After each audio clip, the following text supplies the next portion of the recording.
Hello, everybody, and welcome to the Hole in One Show podcast. I'm your host, Dave Schultz. We have a lot of news here on this podcast. It is that time of year. We are shooting Season 5 of the Hole in One Show TV show coming up on Sunday, September 17th.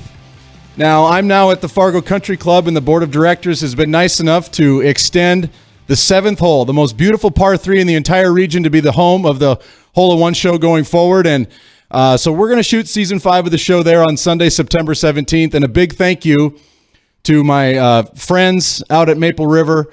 It was a great 4 years. We lit up the 9th hole, and I know they still turn the lights on a couple times a week and enjoy that. We built the tee box, and it was really fun to do it from scratch. And there's a lot of members out at Maple River who helped get this show off the ground. We're going to have a Maple River featured show, and I just want to, off the top, say thank you so much to everybody at Maple River. It's been a lot of fun, and we've been able to raise over $60,000 for charity, and it wouldn't have been able to do it without the folks at Maple River. Now, let me go through the lineup, and we've got qualifying information to share. Here's our lineup this year: 9 episodes. The first episode is going to be Maple River, like I said. Then it's going to be the home team, Fargo Country Club. I tell you what, people make hole-in-ones on the 7th hole all the time. I just hope it happens when the red light's on the camera. The third episode is going to be the Fargo Open, and we'll qualify at Sweet Shots for that one. Then the 4th episode is the Club Challenge. Moorhead Country Club is undefeated. They walk to the tee with a lot of confidence, and they just haven't lost yet. So we have to find a different country club to take them on. They beat Fargo Country Club the first year, then they beat Oxbow last year. Then we have the Junior Championship. That's my personal favorite, 17 and under. We at every single qualifying location, we're going to have the closest junior shot be on the junior show. That is a lot of fun. And then we're going back to the well on the North Dakota 9 hole. I don't know if it gets any better than Leonard Country Club. So we're going back to Leonard Country Club, and I'll share with you qualifying information when we're going to be there here shortly. And then our 7th show, really excited about this. Michael Herzog out in Bismarck brought this to me, introduced me to Eric Kluckman, and we have the Veterans Golf Association going to have a show this year. They have a growing golf association. They play a lot of tournaments, great stories, and I know Eric already has a great crew lined up for that episode from all different branches of the military, so it's going to be really fun to share their stories and have them on the tee. And I tell you what, if there's any group that's going to be able to handle the nerves, it's going to be the Veterans Golf Association. So we're going to have them on the 7th show. And then we go back to Riverwood and Bismarck. It's great to get out to the western part of the state. And we had a great showing at the qualifier last year in Riverwood, so we're going back to Riverwood. And then always, the championship show. This year will be a little different. It won't be under the lights. So we got to get all 9 episodes in during daylight. The championship show will be our final show. And our defending champion, Jason Schmidt, really likes the championship belt, and he wants another one. So Jason will be joining us on the championship show to defend his title. Now, here's the qualifying information. 4 public qualifying dates, times, and locations. Here it is. Monday, September 4th, Labor Day at Maple River Golf Club in Mapleton from 2 to 5. Thursday, September 7th at Riverwood and Bismarck from 2:30 to 5:30. Tuesday, September 12th at Sweet Shots in Fargo from 3 to 6. And Thursday, September 14th at Leonard Country Club in Leonard from 3 to 6. So our last qualifier, our last chance public qualifier, is Thursday, September 14th, and we will do the taping of the show on Sunday the 17th. Now, if you're new to the show, we film all 9 episodes in one day. It's one heck of a day. Definitely sleep good that night. And then we air the show on Sunday nights in April and May the following spring. So it's kind of a fun deal. Get excited for the coming golf season. If the hole-in-one show is starting to be on Sunday nights, you know the golf season, hitting golf shots off grass is just around the corner. So definitely wanted to share the qualifying dates, locations, and the lineup for this season. We couldn't be more excited. Thank you to Bell Bank and Shields for being the title sponsor, Theraldson Ethanol Pro Shots, and the Dakota Junior Golf Association Pro Tip. So we're going to have a lot of fun, and we'd love for you to come out and qualify. If you want to qualify, the first 2 shots are free. We want you to come out, take your 2 shots at being on TV. If you want more opportunities to be on the show, you sure can. It's $20 for 2 shots, and there's no limit. If you want to be on the show and you're motivated, you would stay out there, and $20 for 2 shots until you're happy. And I must say, it hasn't happened yet, but it's going to happen this year. A hole-in-one on the show wins a brand new car from Gateway Chevrolet. I know they're rooting for a hole-in-one, as am I. It would be great TV, and we need to get somebody driving away from the Fargo Country Club in a brand new ride. Now, like I said, there's a lot going on. This is North Dakota Open Week at the Fargo Country Club, the 59th annual Bobcat North Dakota Open, benefiting the Village Family Service Center, and it's been the Bobcat for over 40 years. What a commitment. It has raised over $1.2 million over 59 years. That's incredible. I am the head pro at the FCC. I've played once in the last month, actually played okay, but we're now at the point here, it was either practice or stretch. So I've been to Stretch Lab twice, and all I want to do is be healthy and feel good over the ball. I don't know where it's going to go. I have no feel around the greens, but I'm going to go into it with a low expectation attitude and have some fun. We had Reeves Dalton, my best friend from college. He was on a pod earlier this season, and he summers in Michigan. He lives in Fort Worth during the school year. He's coming up. He's leaving the Heat. He's a member at Colonial, and his best buddy, Dan Beckish, down there is also coming up. So we've got 2 guys from Texas coming up, and then also his friend Joe, who he can't quite seem to beat over in Michigan. Joe's going to come over from Michigan. So we've got a little friend reunion here this coming week at the Fargo Country Club, and it's always the peak of the season, and it's really kind of the last chapter of the golf season for some, football season in school, back in school. So it's always something we gear up for, and we're excited to host again at the Fargo Country Club. I want to preview the second segment here. We've got Andrew McCain on the show next segment. He is one of the better professionals here this week. And talk about a bad beat. Andrew McCain was up here in 2017, and he shot 16 under in the North Dakota Open at the Fargo Country Club. That's golfing.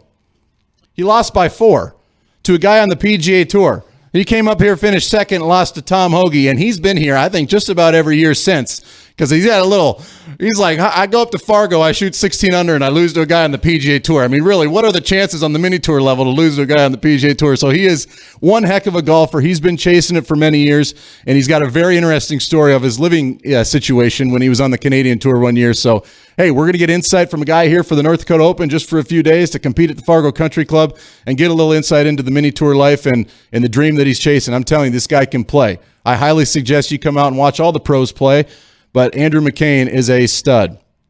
Now, we also have a really fun television special this coming Saturday. It's the Russ Newman Junior Invitational on CBS KXJB. It's going to air 12 to 2. Leading right into the PGA or the Tour Championship. Couldn't be better placement.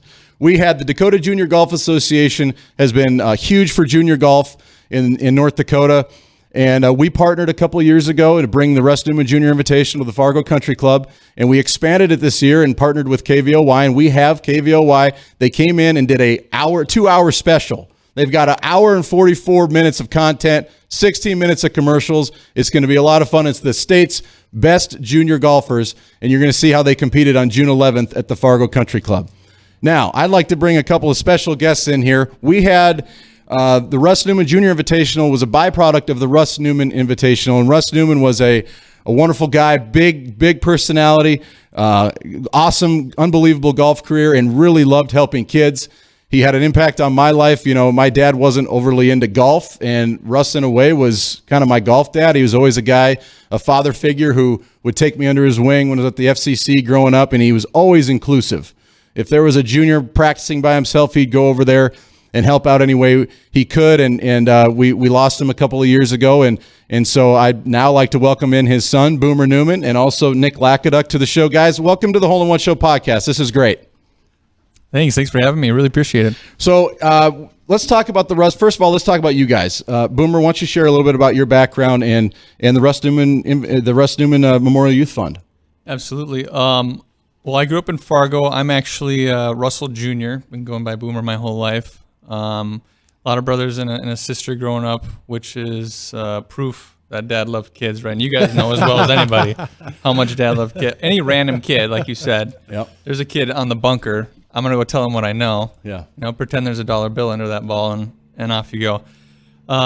So the Russ Newman Memorial Youth Fund spawned from tragedy, obviously. But, I mean, what do you do with a bad thing? You try and turn it into a good thing, right? And with Dad, it was sports and kids. Yeah.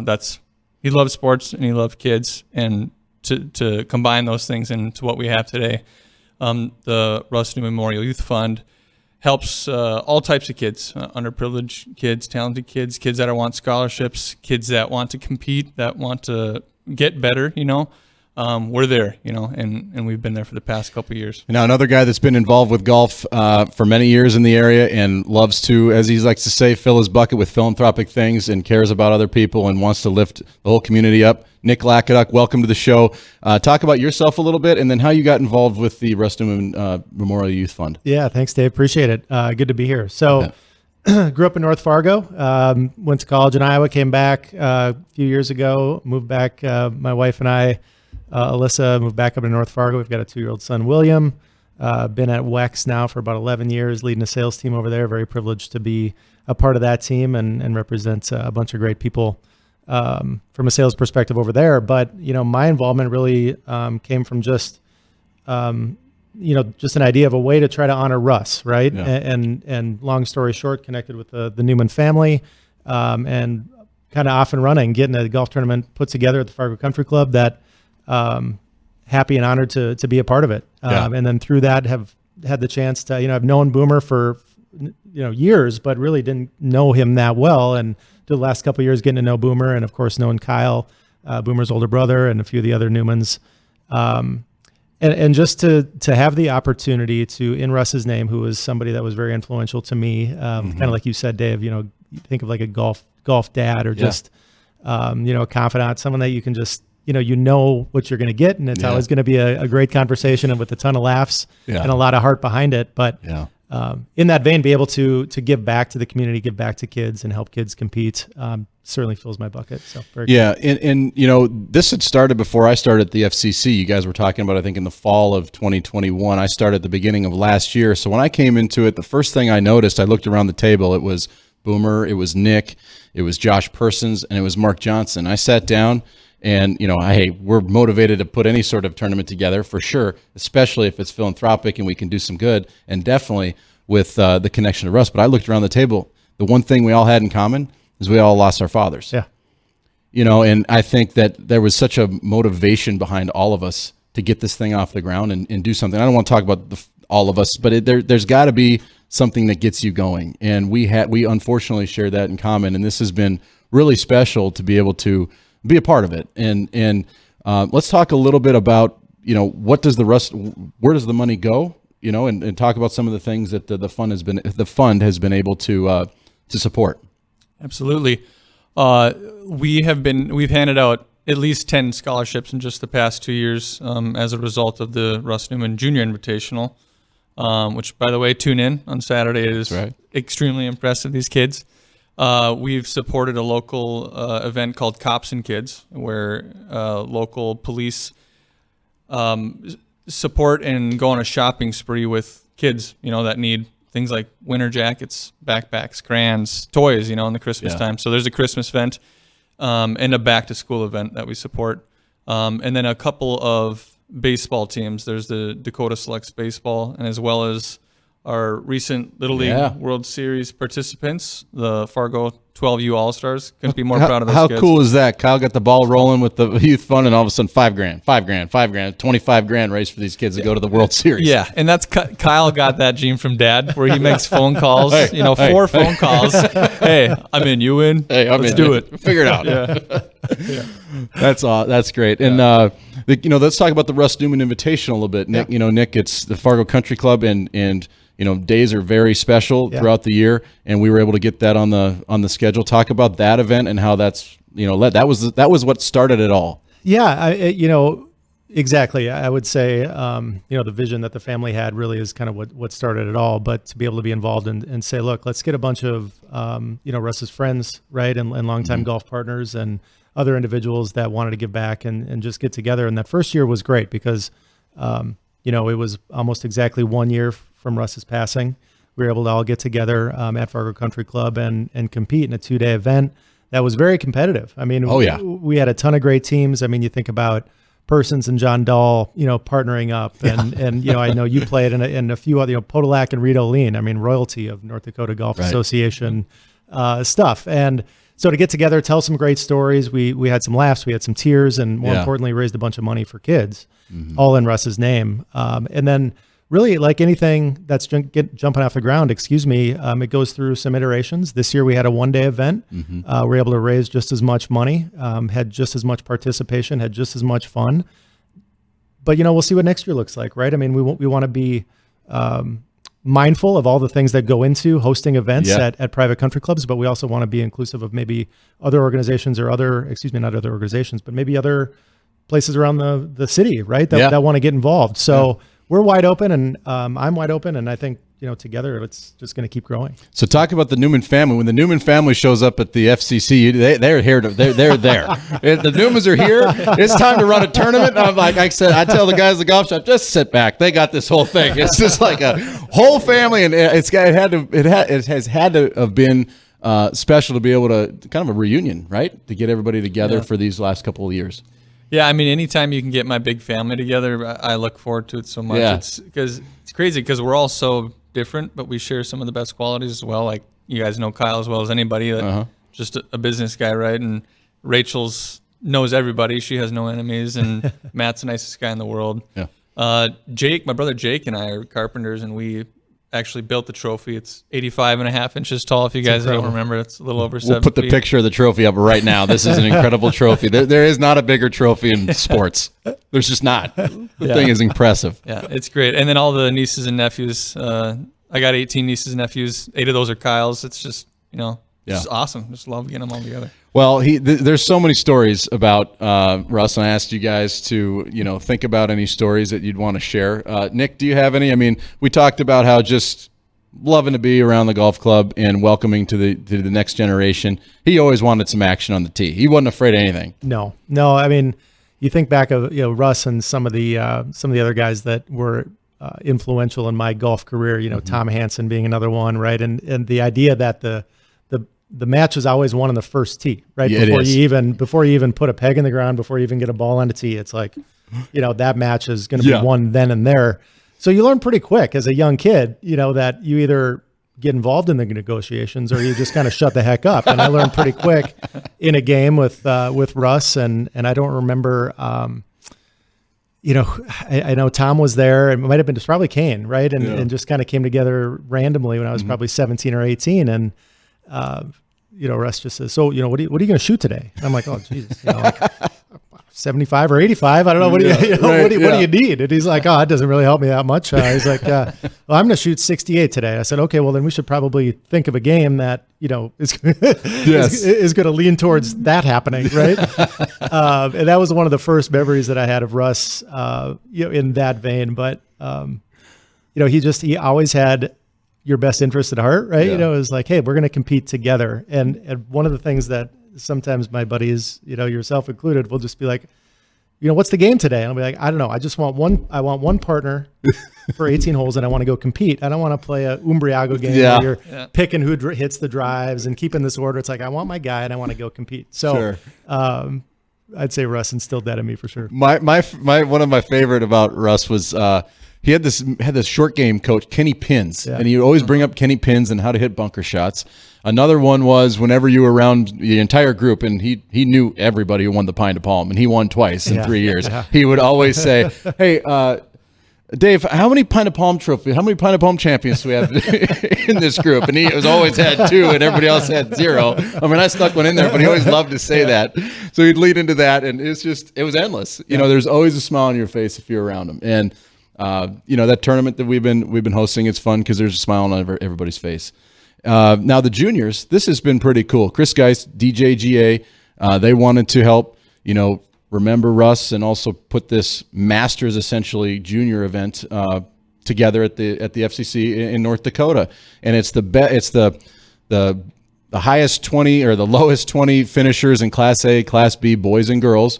A lot of times these A and B kids, they don't get to compete at a high level in a big tournament, and you have to finish in the top 20 of your state tournament. So we have 80 invites go out, and my goodness, he is the hardest working guy in junior golf. He's there at the tournaments getting these kids as they come off the 18th green of their state tournament. We had 68 of the 80 players joined us this past June 11th, and it's going to be showcased here this coming weekend, Saturday, 12 to 2 on CBS KXJB.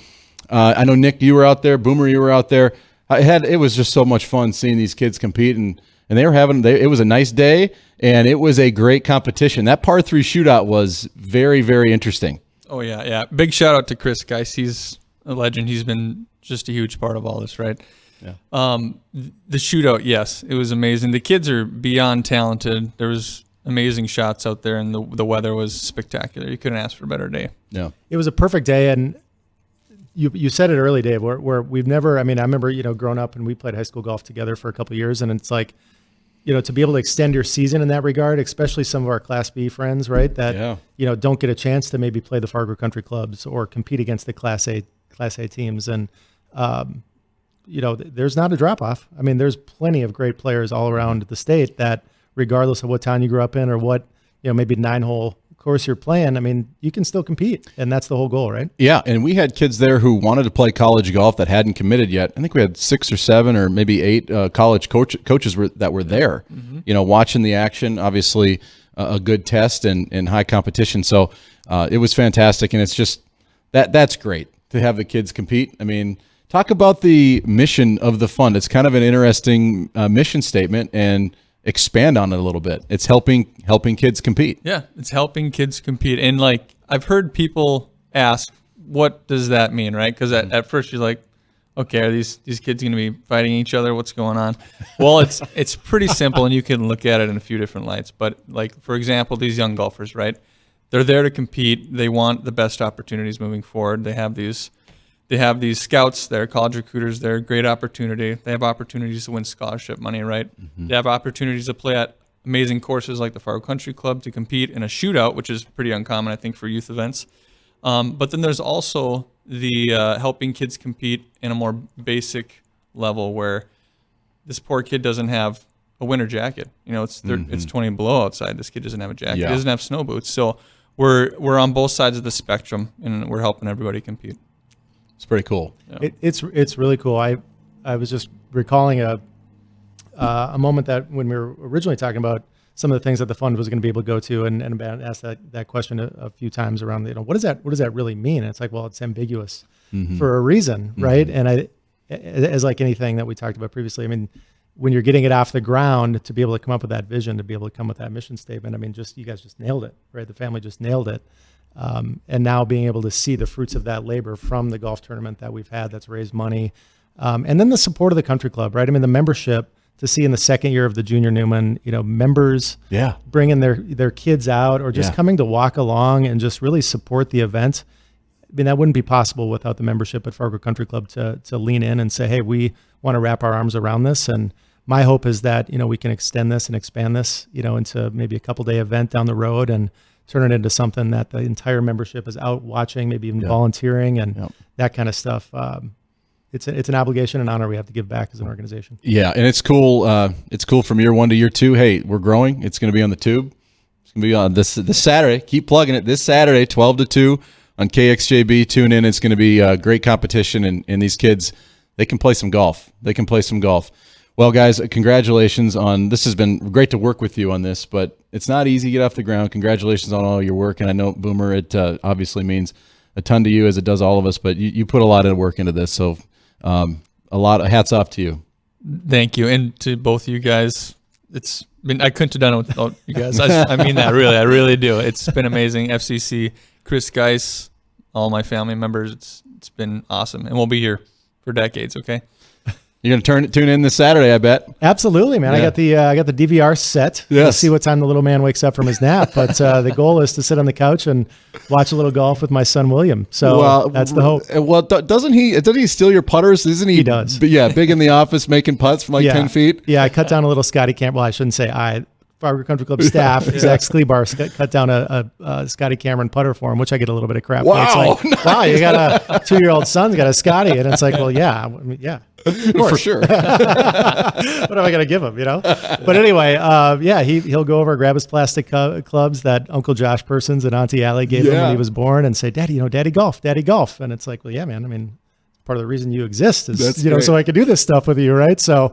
But just real quick, Dave, before you got involved, the vision that the fund has had and the events have had, was not, where it is today. So I want to thank you for the time that you've put into it and the vision that you've had around getting it on television and just spreading the word, connecting, the family with Chris Geis and the team at DJGA. I mean, it takes a lot of really special people running in the same direction with the same vision to make awesome things happen. So thanks for letting me be involved, and thanks for all the work you've done. I appreciate it. It's been fun, and it's good to see.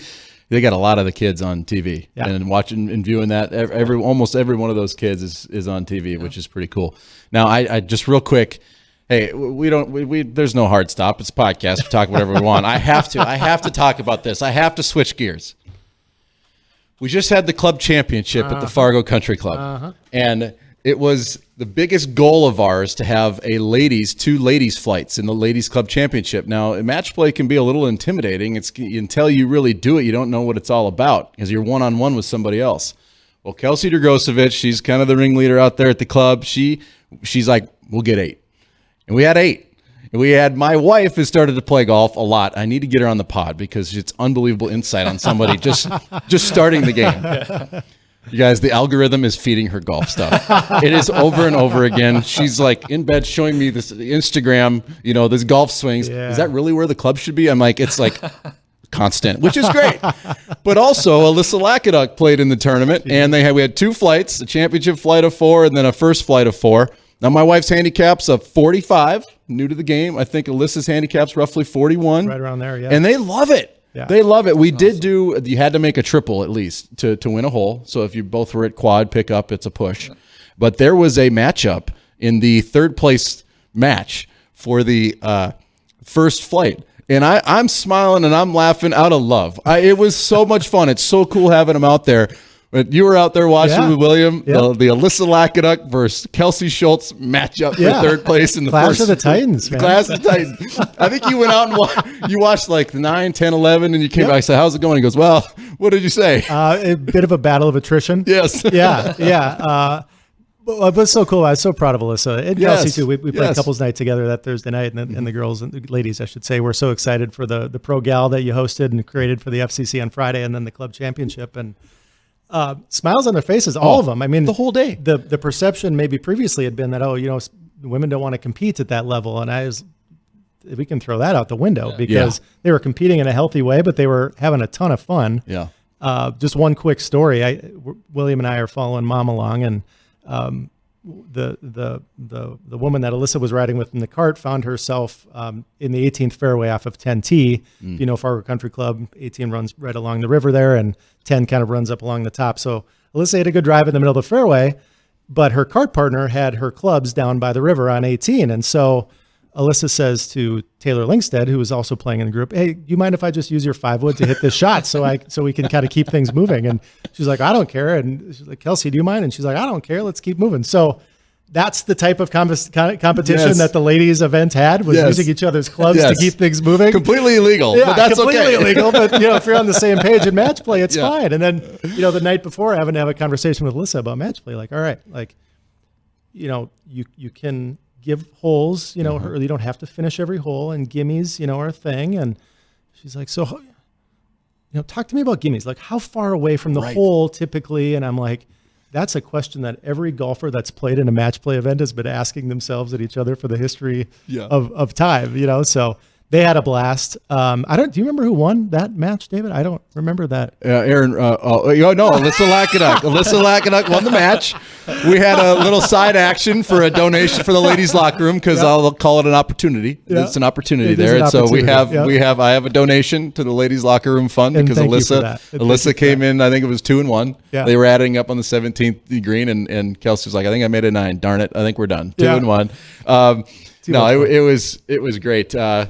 I think the coolest thing about competition, helping kids compete or the ladies compete, people want to get in the mix. Yeah. They want to get in the mix. And the great thing, if they're all new to it, there's support, right? There's support. Like, let's just go have some fun. And it was cool. Now, I will tell you on the gimmies, when I went out and watched the matches for the ladies, the first thing I looked at was, okay, I'm kind of below the level of the green. Yeah. How long is that ball rolling from the time it hits the putter to the time it goes in the hole, because now you're going to get a kind of a feel of, are they giving putts or not? Yeah. And I watched some putts go in and the ball rolled like that much. And I'm like, they're not giving anything. They want to see it go in the hole.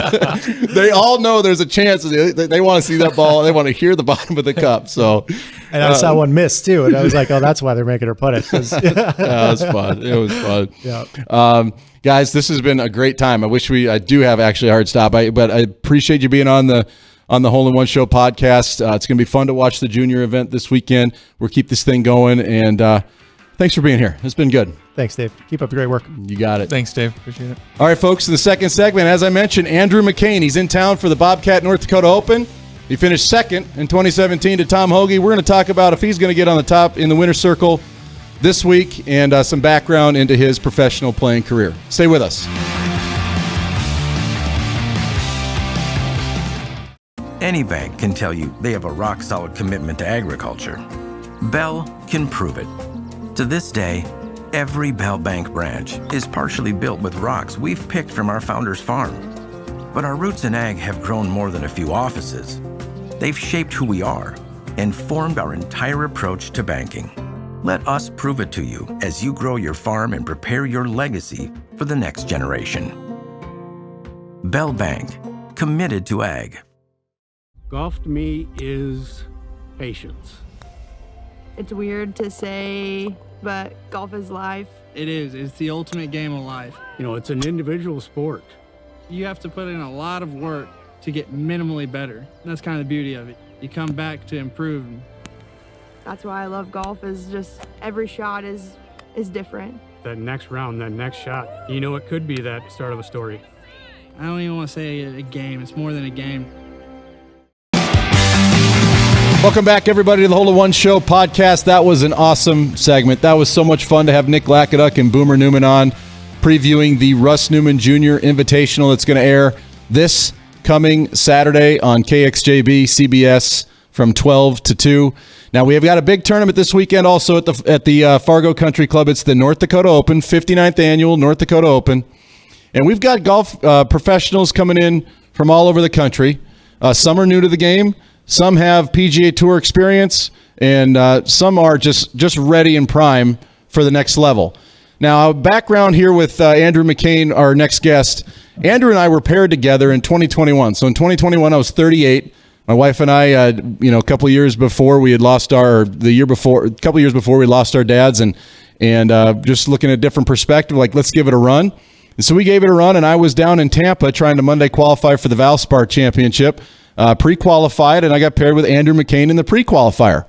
I ended up making a putt, I think, on the last hole of the pre-qualifier to get into the Monday, and it was either fly home to Fargo for 2 days and fly back for the Monday, or Andrew was nice enough. We struck up a friendship over those 18 holes, and he invited me over to Jupiter, Florida, where he was hanging his hat.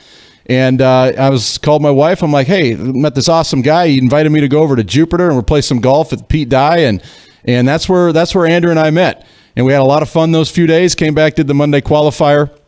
And we've stayed in touch ever since. Now, Andrew's been all over the country playing mini tour stuff. He's played in PGA Tour events, Korn Ferry Tour events, PGA Tour Canada. And as I mentioned in the first segment, kind of a bad beat, he came up to the Fargo Country Club the year he turned pro in 2017 and shot 16 under at the FCC. That's pretty doggone good. And Hoagie just hadn't checked that box off yet. He was on the PGA Tour, and he came back and shot 20 under. So this is Andrew comes up here, shoots 16 under, and finishes second. So I know he's back here to get the win this week. Andrew, thanks for being on the show. Welcome to the Hole in One Show podcast, bud. Thank you for having me. That's quite the introduction. Where are you? Where are you right now? We've got the tournament. It's Wednesday night right now. We filmed this Wednesday night. Where are you right now with the tournament starting Friday? I am en route to Fargo.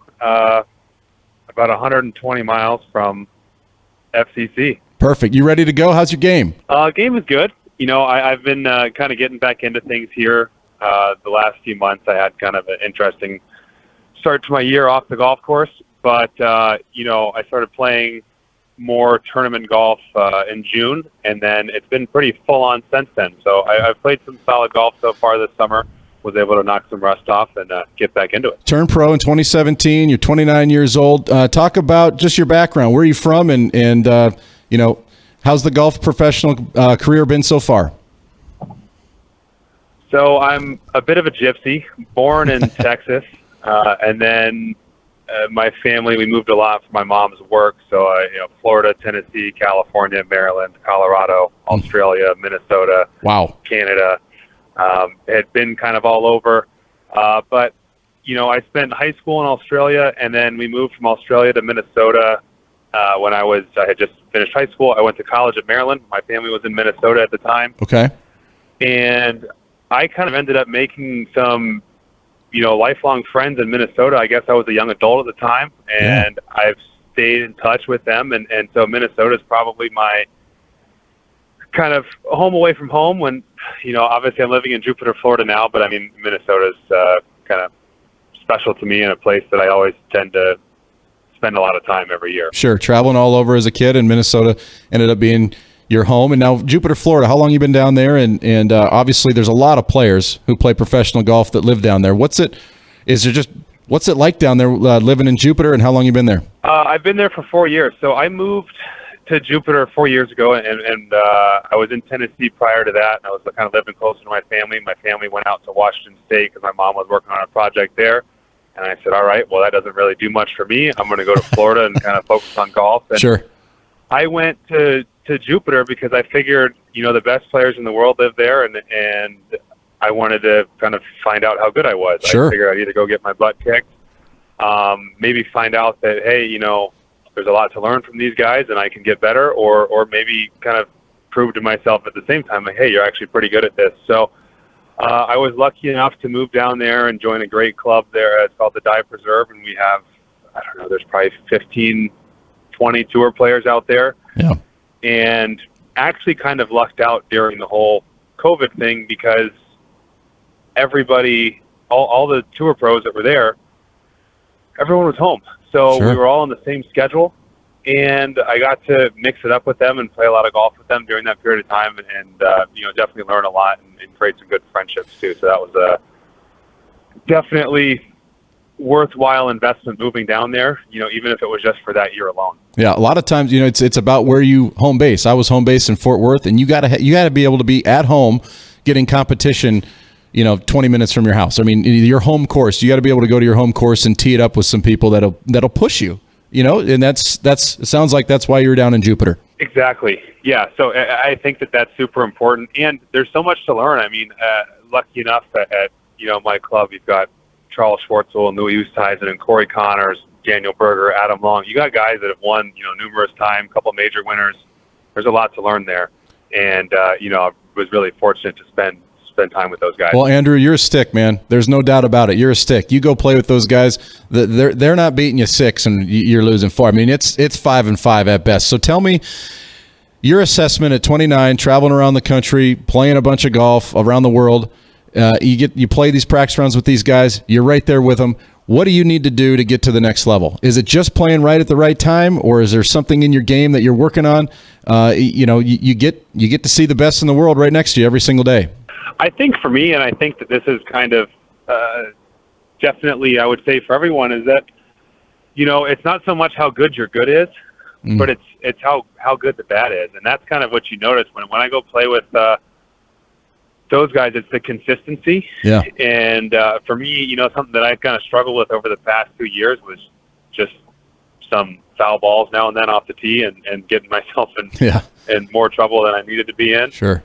Because everything else tends to be, for myself, pretty good, but definitely the off the tee I've struggled a bit. And that's one thing I noticed. I mean, they talk a lot about distance on the PGA Tour and like hitting it far, but those guys hit it really straight too. And I think that's kind of an underrated thing. For how far they are hitting it, they're still hitting 60% of their fairways. Right. And that's on the PGA Tour. That's not playing a mini tour event.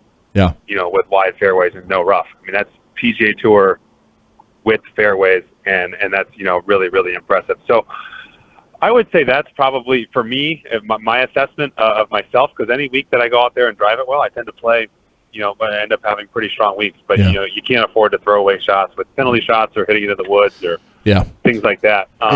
In the golf the golf that the public sees, they're seeing the best 10 players in the world that week, right? Those are the shots they're seeing.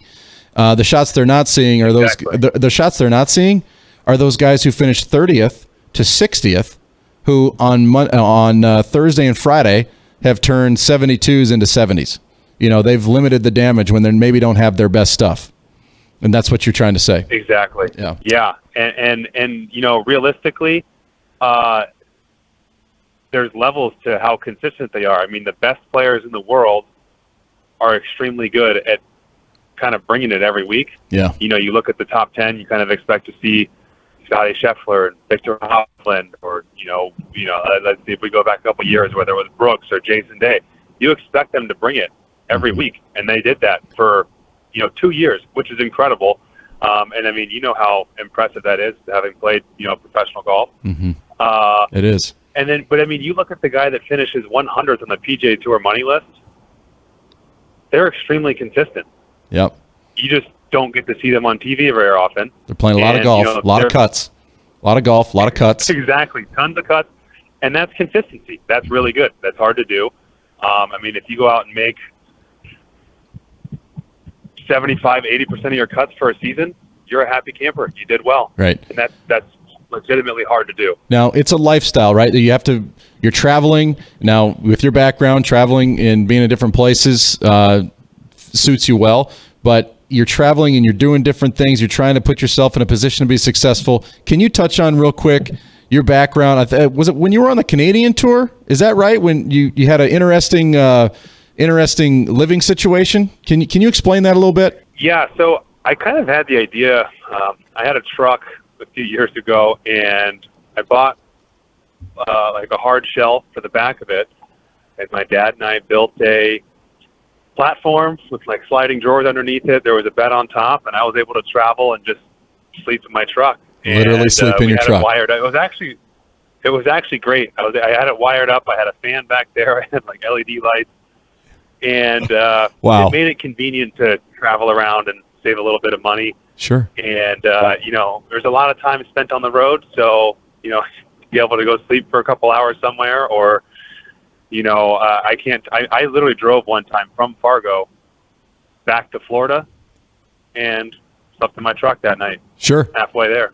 Yeah. So would you just park in a golf course parking lot? I would typically pick hotels. Okay. Because you could go in and use the restroom. Oh. Okay. Right, and just act like a regular. Yeah. Here's my key. Yeah, exactly. I could act like I was staying there, and then some of like the gas station parking lots, but they have the truckers and stuff. Like that's fine. Yeah. This became a news story, didn't it? Were pretty good. This became a news story. It did, yeah. I mean, the PGA Tour grabbed it, or who grabbed this story? Because this is really unique. You're literally sleeping in your car chasing professional golf. It doesn't get more committed than that. Yeah, it was. So I had Mondayed into the Honda Classic in 2020, and there's a guy that, if you're like a real golf nerd, his name is Monday Q Info, and he posts a lot of stories on Twitter about guys playing and kind of, following their journeys and the kind of interesting stories that there are in professional golf. Yeah. And he had reached out to me about Monday qualifying in, because he was initially writing a story about how insane that Honda Classic Monday qualifier used to be with the amount of like PGA Tour earnings that were there. I think that was kind of the main part of the article. Sure. It's like, hey, there's 140 guys here, 120 guys playing this qualifier, and there's X amount of PGA Tour earnings, that are here. And so then I ended up talking to him, and he asked what I had been doing, and I told him that, like living out of my truck or sleeping out of my truck and travel a bunch and playing mini tour events and doing my thing. And he's like, oh my gosh, I got to write a story about this. So I had, I sent him some photos of my setup, and he's like, this is unbelievable. And people loved it. So that's great.